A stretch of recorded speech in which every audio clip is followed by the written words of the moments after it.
नमस्कार, मैं हूं मृत्युंजय कुमार झा और आज की सबसे बड़ी खबर यह है कि नेशनल टर्मरिक बोर्ड को कैबिनेट की मंजूरी मिल गई है। अभी कुछ ही दिन पहले पीएम ने इसका ऐलान किया था और अब इसे कैबिनेट से भी हरी झंडी मिल गई है। मतलब यह कि टर्मरिक का अब अपना एक अलग बोर्ड होगा। स्पाइस बोर्ड ऑलरेडी है, लेकिन अब टर्मरिक का अपना अलग बोर्ड होगा और टर्मरिक के किसान लंबे समय से इसकी मांग कर रहे थे, लिहाजा उसको ध्यान में रखते हुए इस बोर्ड का गठन कर दिया गया है। अब सवाल यह है कि टर्मरिक बोर्ड के गठन से क्या फायदा होगा किसानों को, कारोबारियों को और जो हल्दी के पूरे ट्रेड से जुड़े हुए हैं उनको।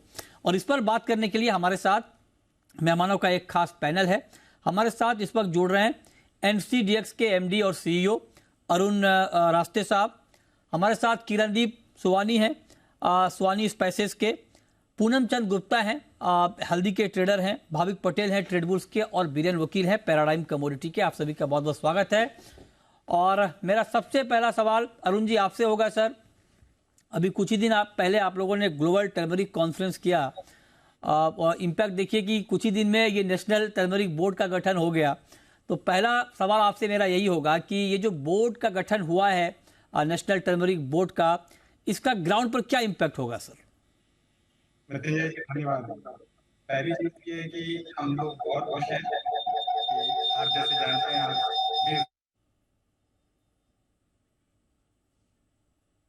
जी मैं आता हूं। सर, आपके पास कुछ तकनीकी दिक्कत आ रही है, मैं दोबारा आपके पास आता हूं। किरणदीप जी, आप जरा बताएं। सर, आप तो मसालों में डील करते हैं, क्या फायदा होगा इससे? अब देखिए, सरकार ने हर एक किस्म के बोर्ड बनाए। स्पाइसेस बोर्ड बना, रबर बोर्ड बना, कॉफी बोर्ड बना। तो अभी एक बात मेरी समझ में नहीं आती है कि जब स्पाइसेस बोर्ड ऑलरेडी है,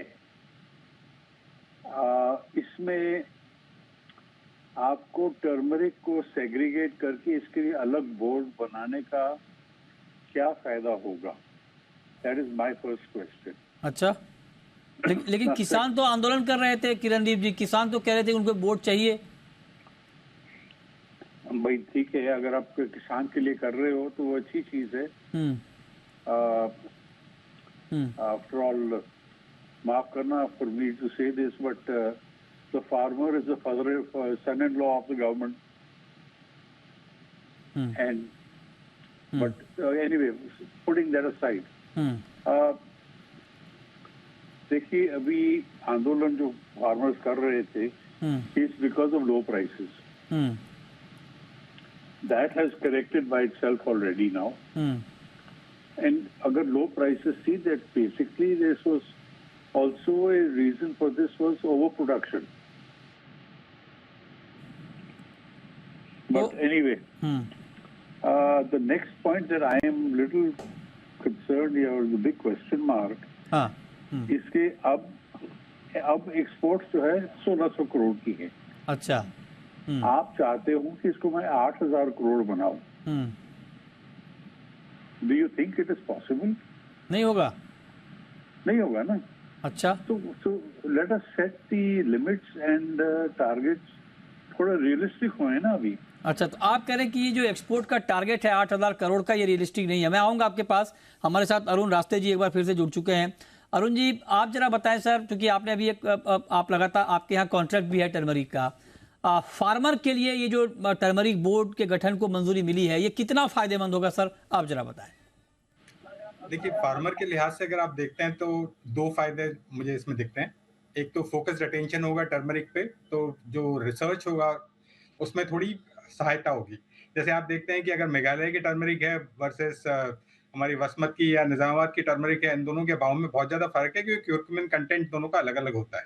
तो एक तो जो रिसर्च है और अच्छी किस्म की टर्मरिक लगाने की बात है, उसके लिए थोड़ी मंजूर मतलब मदद मिल सकती है अगर टर्मरिक बोर्ड एक्टिव हो तो रिसर्च पे जैसे महाराष्ट्र गवर्नमेंट ने काफी इस टर्मरिक के लिए काम किया है, रिसर्च सेंटर प्रमोट किया है। टर्मरिक बोर्ड को महाराष्ट्र गवर्नमेंट के जो रिसर्च सेंटर है उसकी सहायता लेनी चाहिए, ताकि जो वैरायटीज हैं उस पर इंप्रूवमेंट हो सके और टर्मरिक फार्मर्स को उसका फायदा हो सके। दूसरी रही ट्रेड की बात या $1 बिलियन की बात, तो $1 बिलियन तो इतना आसानी से नहीं हो सकता, क्योंकि आप अगर हल्दी खाते हैं तो दिन में 5 ग्राम खाते हैं तो 10 ग्राम खाएंगे, ज्यादा से ज्यादा, उससे ज्यादा तो नहीं खाएंगे। बट उसका इंडस्ट्रियल यूज या टर्मरिक का यूज फार्मास्यूटिकल में बढ़े या मतलब कॉस्मेटिक्स में बढ़े, तो उम्मीद हो सकती है कि $1 बिलियन का अचीवमेंट हो सकता है। बट एज ऑफ टुडे ये एम्बिशियस टारगेट है, पर टारगेट अगर एम्बिशियस नहीं होगा तो हम इसको अचीव नहीं कर पाएंगे। तीसरी चीज रही कि टर्मरिक बोर्ड का जो गठन हो रहा है, उसमें जो नोटिफिकेशन हुआ है, तो उसको देखते हुए मुझे लग रहा है कि उसमें तो बहुत सारे तो स्टेट्स के जो यूजर स्टेट्स हैं, उनके मिनिस्ट्रीज के लोग हैं, कॉमर्स मिनिस्ट्री के हैं, आयुष के भी लोग हैं, तो वो तो एक बड़ा अच्छा मतलब कंपोजिशन है बोर्ड का। पर उसमें साहनी साहब जैसे अगर लोग ज्यादा हों तो बेहतर होगा, क्योंकि जो एक्सपोर्टर्स हैं उनका यहाँ पर रिप्रेजेंटेशन जरूरी है। अगर यूएस मार्केट क्या करता है वो देखना है, या यूएई में या मलेशिया में जहाँ पर हम एक्सपोर्ट करते हैं वहाँ की डिमांड क्या है, ये एक्सपोर्टर्स को पता है, ट्रेडर्स को पता है।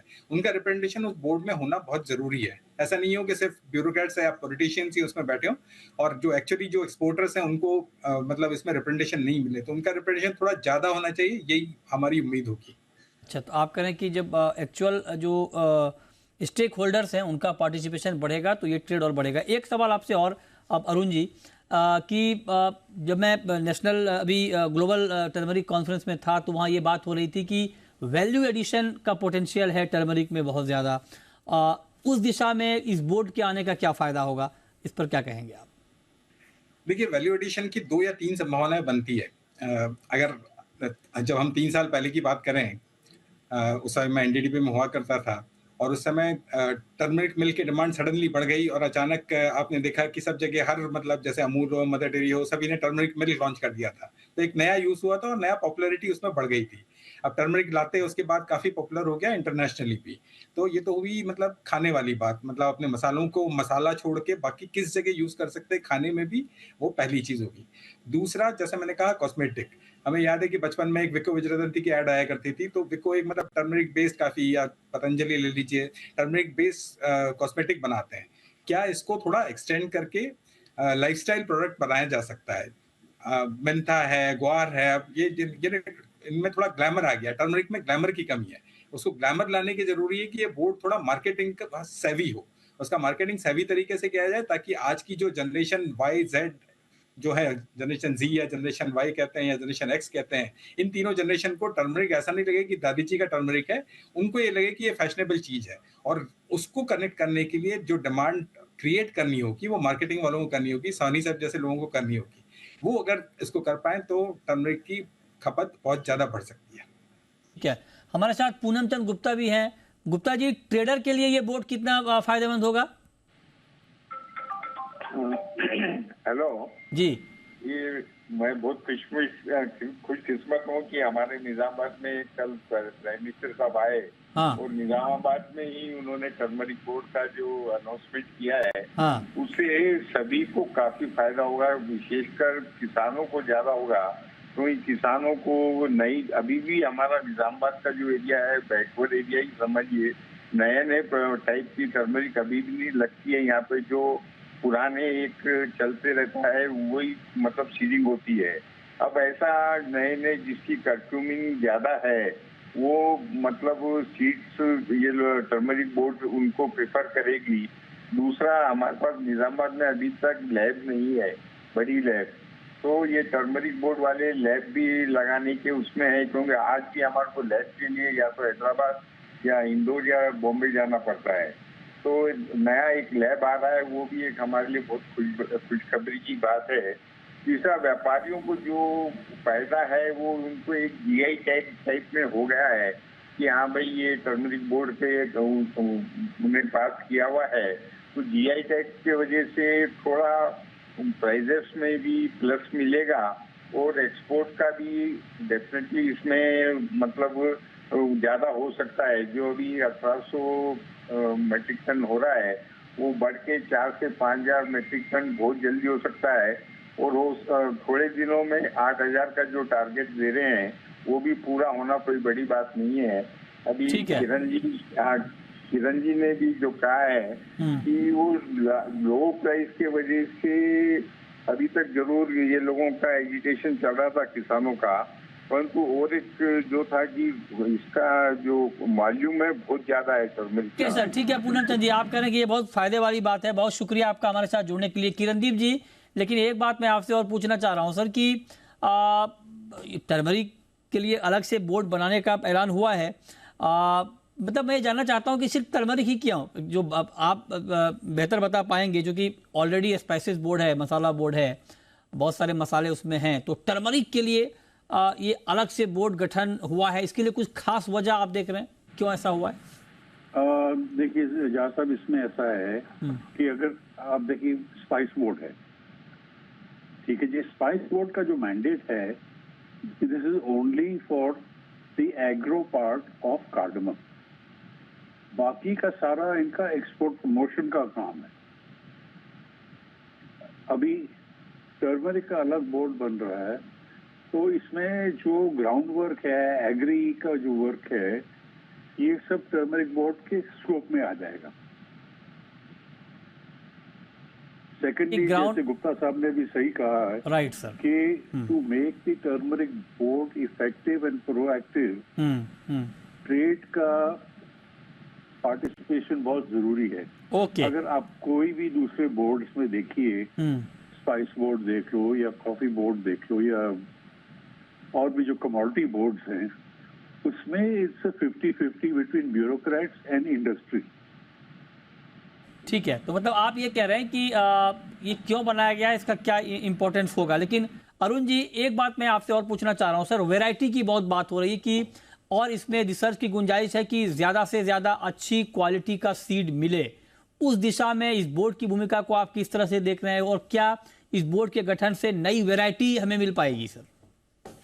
देखिए, जैसे मैंने कहा, इसमें 2 या 3 चीजें हो सकती है। पहली चीज तो ये कि रिसर्च की इसलिए जरूरत है कि एक तो क्यूरक्यूमिन कंटेंट देखना है, जिससे फार्मर को उसकी थोड़ी लागत जो होती है उससे ज्यादा पैसा मिल सके।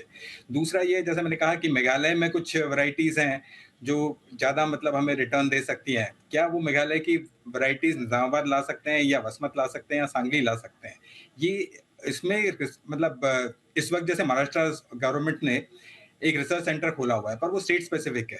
नेशनल लेवल पे कोई रिसर्च सेंटर इस वक्त टर्मरिक में काम नहीं कर रहा। अगर ये नेशनल बोर्ड जो बन रहा है, टर्मरिक बोर्ड, ये पूरे नेशनल लेवल पे अगर थोड़ा रिसर्च कर सके, और चूंकि इसमें मिनिस्ट्री ऑफ एग्रीकल्चर भी इन्वॉल्व है, आयुष भी इन्वॉल्व है, इन दोनों मिनिस्ट्रीज का सपोर्ट अगर इसको मिल सके इन रिसर्च मामलों में, IARI का सपोर्ट मिल जाए, तो इसमें काफी उम्मीद होगी या मतलब संभावनाएं होगी कि हमारा प्रोडक्शन बढ़ जाएगा और उसमें क्वालिटी भी बढ़ जाएगी, क्यूरक्यूमिन का कंटेंट भी बढ़ जाएगा। अगर ये दोनों बढ़ जाते हैं तो अपने आप किसानों को ज्यादा अच्छे भाव मिल सकते हैं। आप कह रहे हैं कि हाँ जी जी बोलें सर। दूसरा ये है कि जो यूजर इंडस्ट्रीज हैं, जैसे आयुष, जैसे आपने कहा, आयुष भी उसमें इन्वॉल्व होगी इस बोर्ड में, मतलब उनका रिप्रेजेंटेशन भी है, तो यूजर इंडस्ट्री भी इसमें इन्वॉल्व है। तो जब यूजर भी है और प्रोड्यूसर भी है, बस उसमें सिर्फ एक एक्सपोर्टर की कमी है, एक्सपोर्टर्स का बताया तो हो जाएगी, तो अपने आप वो 1 बिलियन का जो है टारगेट अपने आप पूरा हो सकता है। तो आप कह रहे हैं कि बहुत सारे पोटेंशियल हैं इसमें। एक आखिरी सवाल अरुण जी आपसे मेरा ये होगा कि ये ठीक है, आपने बताया कि किस तरह से किसानों के लिए फायदेमंद होगा और ट्रेड के लिए, क्योंकि आपके एक्सचेंज पर टर्मरिक का ट्रेड हो रहा है। जो लोग एक्सचेंज के जरिए ट्रेड ले रहे हैं, जो इस प्लेटफॉर्म पर जुड़े हुए हैं टर्मरिक के ट्रेड में, उनके लिए इस बोर्ड से क्या फ़ायदा होगा? मतलब आपके यहाँ जो कोई डिलीवरी लेगा अगर वेयर हाउस से या ट्रेड करेगा, उनके लिए कुछ है क्या? मतलब बोर्ड आने से कोई फ़ायदा है क्या? देखिए, बोर्ड आने से हमें ये उम्मीद है कि टर्मरिक के जो क्वालिटी वाले जो पैरामीटर्स है जो हमने सेट किए हुए ट्रेड में, अपने आप ही वो बोर्ड भी उनको अडॉप्ट कर लेगा, जिससे इंटरनेशनली अडॉप्शन बड़ा इजी हो जाएगा। हम लोग दुनिया के सबसे बड़े एक्सपोर्टर हैं, और अगर सरकार और ट्रेड दोनों एक ही स्टैंडर्ड को अगर चाहती है और वो स्टैंडर्ड इंप्रूव हो जाता है, तो ग्लोबली हमारी जो टर्मरिक होगी वो म्यांमार से या बांग्लादेश से बेहतर होगी, और हमारे लोगों को, हमारे एक्सपोर्टर्स को, हमारे किसानों को इसका फायदा होगा, क्योंकि will be the trend setters, will be the price setter, will be standard setters. तो इस दिशा में ये बहुत जरूरी है कि बोर्ड इंडस्ट्री से या ट्रेड से, एक्सपोर्टर से, हमारी जैसी बॉडीज से और रिसर्चर्स से सबके साथ मिलकर काम करें, क्योंकि ये तो हमारी सबसे बड़ी कमोडिटी, मतलब ग्लोबली हम सबसे बड़े प्रोड्यूसर हैं, ट्रेंड सेटर भी हैं, प्राइस सेटर भी हैं, इसलिए इसके स्टैंडर्ड सेटर भी हम मिल जाए क्वालिटी के। इसके लिए अगर बोर्ड कोऑर्डिनेट कर सके तो ये हम इस बोर्ड से बड़ी उम्मीद रखते हैं। जैसे बहुत शुक्रिया अरुण जी आपका, किरणदीप जी आपका हमारे साथ जुड़ने के लिए और डिटेल में बताने के लिए कि ये जो बड़ा कदम उठाया गया है टर्मरिक बोर्ड बनाने का, इसका कितना बड़ा इम्पैक्ट ग्राउंड के ऊपर होगा। चलिए आगे बढ़ते हैं। अब बात करते हैं कि आज के बाजार में आपके लिए क्या कुछ खास है। हमारे साथ बीरेन वकील हैं, भाविक पटेल हैं, आप दोनों का बहुत स्वागत है। बीरेन जी, गोल्ड का मार्केट लगातार दबाव महसूस करता हुआ दिख रहा है, क्या अभी आपको लगता है कि और गिरावट बढ़ेगी? फिलहाल तो सिर्फ डॉलर बढ़ रहा है। जो अमेरिकन गवर्नमेंट शटडाउन की बात है, यील्ड भी काफ़ी 10 ईयर बॉन्ड यील्ड काफ़ी निरंतर बढ़ रहे हैं। तो गोल्ड बिंग है वो ना तो ब्याज देता है ना बोनस या डिविडेंड देता है, तो फिलहाल तो ये दबाव बनेगा। बट कहीं ना कहीं हम बॉटम के नज़दीक है, वो भी मैं मानता हूँ। तो जो लॉन्ग टर्म इन्वेस्टर है जिनका हॉरिजन 6-8 महीना 1 साल है, उनके लिए कहीं बाइंग का अच्छा मौका अगले 2-3 वीक में मिलना चाहिए। भाविक जी, टेक्निकल चार्ट पर आपको सिल्वर का मार्केट कैसा दिख रहा है? कल भी तेज गिरावट थी, आज भी मार्केट गिरा, उसके बाद रिकवर हुआ। टेक्निकली क्या अभी चांदी में ट्रेड लेना चाहिए बाइंग का? जी जरूर सर जी। देखिए कि टेक्निकली अगर देखें तो ओवरसोल्ड में आ चुका है। इनफैक्ट डॉलर भी ओवरबॉट में और बॉन्ड यील्ड्स जो है उसके प्राइसेस भी ओवरसोल्ड में। तो मुझे लग रहा है कि यहाँ से थोड़ा बहुत बाउंस बैक हो सकता है। आई थिंक करेक्शन जो है वो 90% प्लेड आउट हो चुका है। मे बी यहाँ से 10% और शायद गिरावट आ सकती है। बट बीरेन जी ने भी बताया, मुझे भी लग रहा है कि at least we are very close to the bottom. तो अगर किसी को भी पोजिशनल लेना है तो it is a good opportunity. आज 545 को ईडीपी का डेटा है, तो मैं कहूँगा कि 6 बजे तक वेट कीजिए, क्योंकि 550 को कॉमिक्स का मार्केट भी ओपन होता है। बट आज के दिन मुझे लग रहा है कि कहीं ना कहीं अगर थोड़ा भी डिप आता है तो एटलीस्ट बाय कर सकते हैं, क्योंकि यहाँ से रिस्क थोड़ा ज़्यादा है सेलिंग का। तो सिल्वर कॉन्ट्रैक्ट अगर 67,000 के करीब आता है तो मैं रिकमेंड करूँगा कि आप बाय कर सकते हैं 67,800 के टारगेट के लिए, और इंट्राडे स्टॉप लॉस रहेगा 66,600 का। ठीक है, ओके, इस पर आप नजर रखिए। अब हम शुरू करते हैं सवाल जवाब। पहला सवाल है अशोक का। पूछिए अशोक जी। सर नमस्कार। नमस्कार, पूछिए। सर मेरा सवाल है ग्वार पे और सरसों मस्टर्ड तेल पे जी। ग्वार और मस्टर्ड ऑयल पे? हाँ जी, ग्वार 5,000 आ सकता है जी, और सरसों का तेल 140 रुपए दशहरे पर हो सकता है जी। बताइए वीरेन जी। सरसों तेल में हल्की सी रिकवरी शायद आएगी। करंट आज के हिसाब से शायद 1050-60, 1040-50 के आसपास का दाम है। वो 1080-1090 तक जा सकता है, क्योंकि निरंतर 1500 से गिर के 900 चला गया था। गवार फिलहाल ऐसा लग रहा है कि बॉटम के नज़दीक है। मे भी 5400 के आसपास वो बॉटम आउट हो जाएगा, क्योंकि फसल लास्ट ईयर की तुलना में थोड़ी कमजोर है और निरंतर घट रहा था, जो 6600 से 65 से 55 तक। तो कहीं वो भी बॉटम आउट हो गया है। फंडामेंटल तेलों के थोड़े कमजोर है, तो मैं ज़्यादा बुलिश नहीं हूँ कच्ची घानी में। नेक्स्ट कॉलर राजेंद्र है। पूछिए राजेंद्र जी। सर नमस्कार, पूछिए। सर ग्वार पर सवाल सर, मेरा एक सवाल और है सर। हाँ सर, आप 2 महीना पहले आपको प्रोग्राम देखा तो मैंने एनसीबीआई इस पर ये चना सरसों और सोयाबीन कब आ जाएंगे? क्या क्या पूछ रहे हैं आप?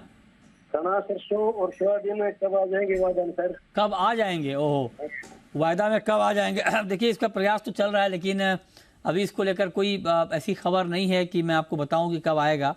लेकिन हाँ, एक्सचेंज अपनी तरफ से प्रयास कर रहा है। जैसे ही अप्रूवल मिलेगा आएगा, और जब आएगा तो वो खबर आप सबसे पहले जी बिजनेस पर देखेंगे।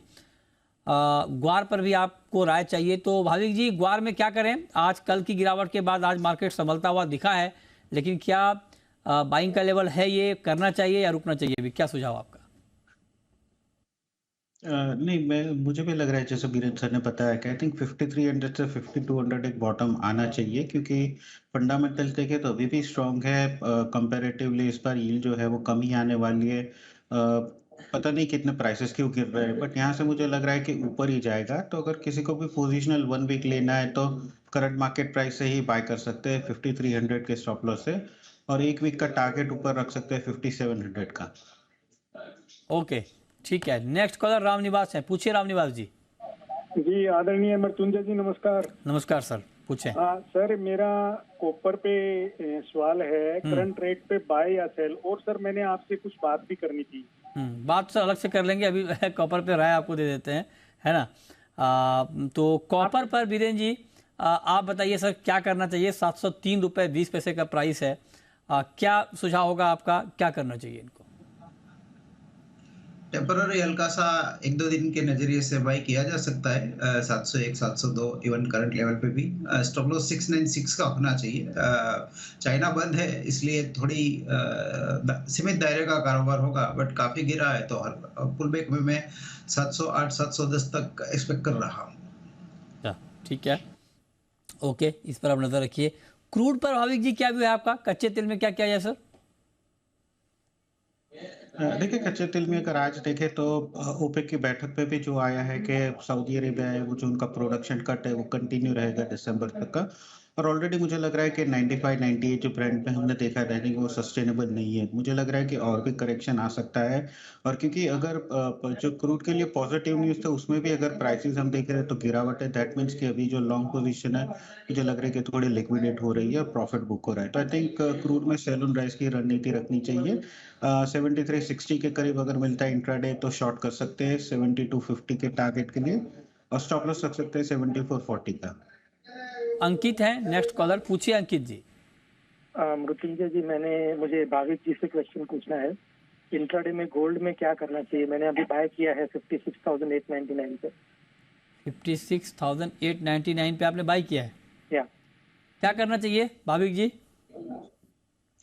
जी बने रखिए, क्योंकि 545 का जो भी एडीपी का डेटा है वो एटलीस्ट गोल्ड के लिए और सिल्वर के लिए पॉजिटिव आया है। जो एटलीस्ट जॉब्स का डेटा है वो एक्सपेक्टेशन से कम आया है, और क्योंकि ऑलरेडी गोल्ड अच्छा खासा ओवरसोल्ड में, तो मुझे लग रहा है कि एटलीस्ट आज के दिन अराउंड 57,200 तक की रैली आ सकती है। तो आपका जो प्राइस है वो सही है, आप 56,650 का स्टॉप लॉस रखिए और ऊपर का टारगेट रखिएगा 57,150 से 57,200 का। जी का ठक्कर है हमारे साथ, पूछिए ठक्कर साहब। सर जी, भाविक जी से सवाल है, गोल्ड में इंट्राडे में क्या करें आज? भाविक जी ने अभी गोल्ड पे ही बताया सर कि इंट्राडे में क्या करें। एक बार फिर से बताइए भाविक जी। जी अगर आपको भी पोजीशन लेनी है तो आप थोड़ा वेट कीजिए, 56,900 के करीब बाय कर सकते हैं। ऊपर का टारगेट रख सकते हैं 57,180 का, और नीचे का स्टॉप लॉस रख सकते हैं 56,650 का। ओके वीरेंद्र सर, आपके हिसाब से एग्री में अभी सबसे अट्रैक्टिव प्रोडक्ट आपको कौन सा दिख रहा है सर? फिलहाल मोमेंटम टर्मरिक में अच्छा बना हुआ है, तो मैं स्पाइसेस काउंटर में उसको प्रेफर करूंगा लॉन्ग साइड में। और ये टर्मरिक बोर्ड का जो अनाउंसमेंट है उसको भी मैं थोड़ा पॉजिटिव मानता हूँ कि उसका भी थोड़ा सपोर्ट मिलेगा। और दूसरा मुझे गवार भी अट्रैक्टिव लग रहा है, बट वो थोड़ी लंबी बेट है। ये दो आपकी पसंद है एग्री में। इंद्रचंद है हमारे साथ, पूछिए इंद्र जी। सर, नेचुरल गैस क्या पोजीशन रहेगी? मेरा बाय किया हुआ है 233 में। 233 में नेचुरल गैस आपने बाय किया है, क्या करना चाहिए वीरेंद्र सर? इसका ब्याज का कॉस्ट काफी ज्यादा है 30-35 रुपीज, तो अभी वो प्रॉफिट में है, तो उनको निकल जाना चाहिए, या एट द मोस्ट वो 255 तक वेट कर सकते हैं। ओवरऑल ये हल्का सा सेल साइड में ज्यादा प्रेफर करूंगा इसमें। ठीक है, ओके, बहुत शुक्रिया वीरेंद्र जी आपका, भाविक जी आपका जुड़ने के लिए और तमाम सवालों के जवाब देने के लिए।